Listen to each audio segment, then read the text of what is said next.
Qual o motivo do uso da varinha?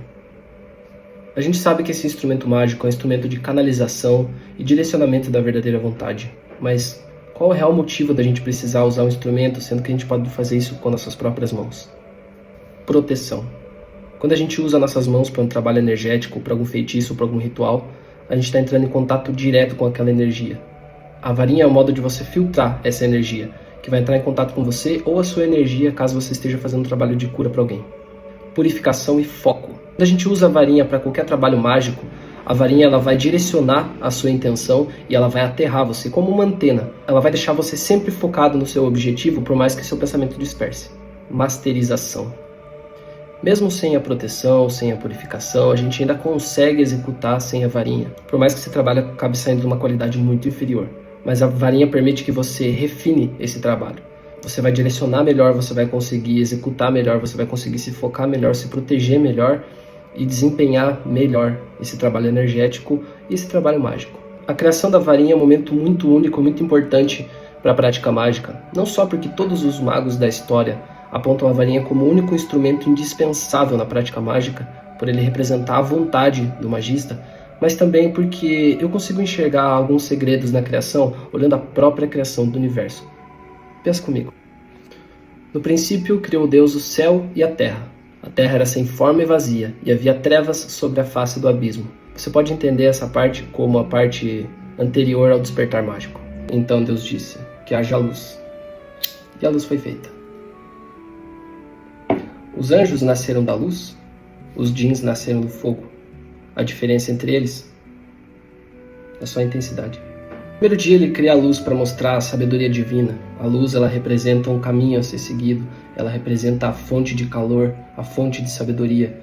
Então ele provou que, criando essa intensidade entre iluminar o caminho ou se destruir, ele criou o livre-arbítrio no primeiro dia. Esse momento eu vejo como o despertar mágico, um momento que você decide parar de pensar e começar a agir.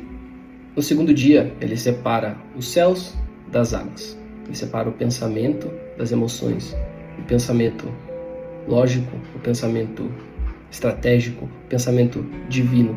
Não tem terra ainda. É só um pensamento edificante. Não há um pensamento físico, não há um pensamento terreno. Há somente um pensamento divino. E as águas, que são as emoções, aonde o espírito dele pairava. Quando a gente decide com consciência trabalhar com magia ou exercer a prática mágica, a gente tem intenções edificantes. E é isso que ele fala no segundo dia. Então ele percebe que ele precisa de um local para aterrar todo esse conhecimento e para que essas emoções atuem.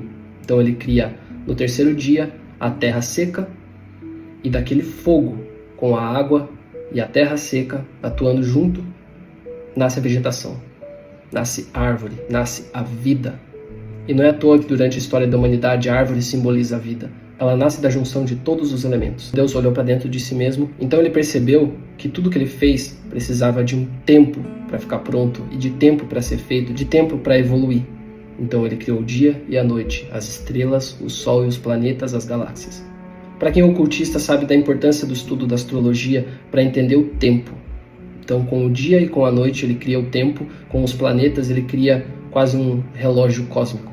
E eu vejo que nesse aspecto a gente é muito próximo de Deus, porque a gente sabe que a gente tem um tempo de vida e a gente tem um tempo para construir as coisas, a gente tem consciência do tempo.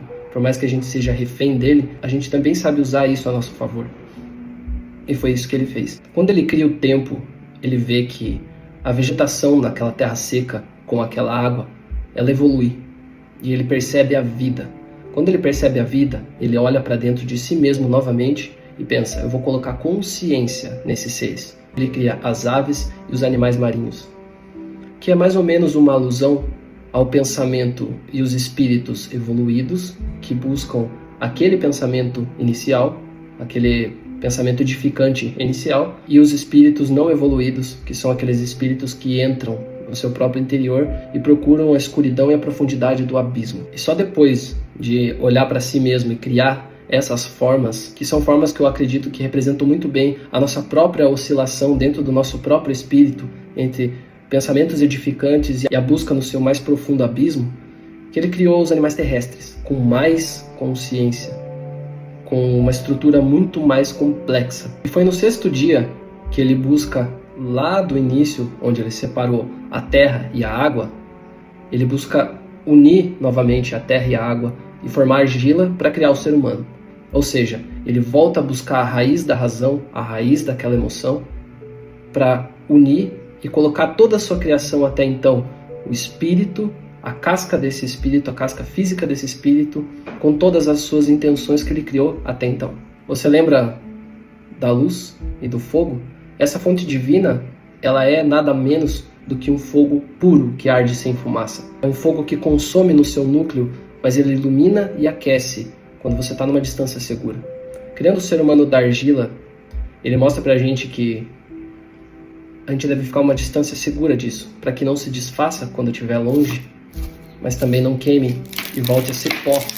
Essa é uma representação muito metafórica que a gente vê atuar no universo, como o nosso próprio planeta. Ele está numa distância segura e perfeita entre não se aproximar muito do Sol para não ser destruído e não se afastar o suficiente para que congele e a gente morra. A prática mágica com a varinha consiste em todo esse pensamento metafórico, todo esse pensamento filosófico, como um pensamento edificante de mudança e principalmente um equilíbrio constante. Um instrumento que vai lembrar para você que você tem que trabalhar a si mesmo, porque ele é apenas uma ferramenta. É um instrumento que ele vai conduzir, canalizar a sua energia de uma forma precisa, de uma forma que você não esqueça que a todo momento você tem que estar alerta e que todo ato seu é mágico.